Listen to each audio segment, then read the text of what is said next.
you've both worked on several other movies since the first Ready or Not, like the Scream movies and Abigail, which I love, by the way.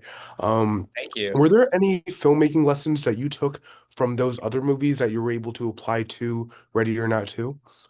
Yeah, I mean, absolutely. I think that we hopefully over the course of making those other films have become just more proficient at our jobs. But I think specifically speaking to, Scream 5 and 6, I think that, we got to make a sequel to a movie that we made. Obviously it exists in a larger canon, but we approached this movie a lot like we approached Scream 6 and in that, we felt like we wanted to really challenge the notion of what the first movie was. We didn't want to just play the greatest hits. We wanted to not treat it with a lot of preciousness, but not and actually not be afraid to sort of challenge ourselves, and hopefully by challenging ourselves, challenge the audience's idea of what this next chapter in Grace's story could be. Yeah. No, speaking of Scream, I mean, this movie reminded me of that scene in Scream 2 where Randy's talking about the rules of the sequel, bigger body count, more elaborate death scenes. So, did that inform your approach at all when making this? And when you think about the best and the worst horror movie sequels ever made, what comes to mind? You know, the touchstones for us on this when it came to sequels were Aliens and Terminator 2. Those were the two, and then they're not horror movies specifically, but you could argue Alien and Terminator are both basically a slasher and a haunted house movie. And so we wanted to take the same way those two movies really upped everything and also did a slight genre shift and kind of expanded the world. That was something that was really at the front of our minds while we were working on this. Yeah, right.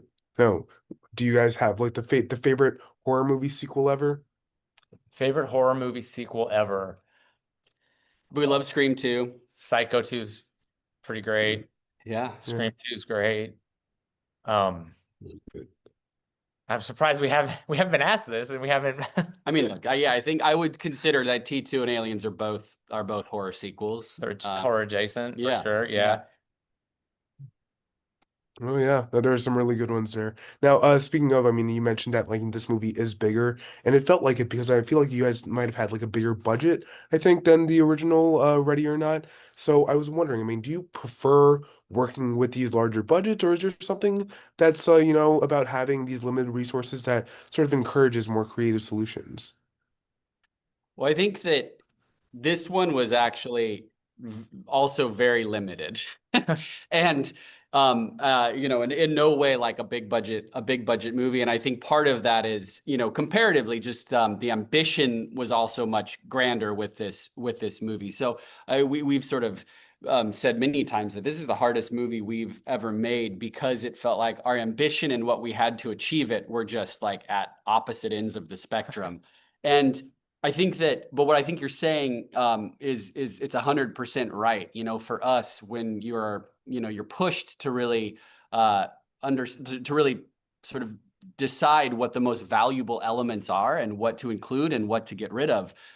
That's for us has always been really great to the process, and I think that happens like regardless of what the scale is. I think for us, we hopefully are always writing to a much larger ambition than you ever have the budget to create, because it forces you to be really selective. And for us, it really forces us to like turn into the character story and make it about the characters and not about the spectacle. That's ultimately what we love about movies and what we think makes audiences connect with movies is the characters and whatever the sort of central conflict and dynamic is between them.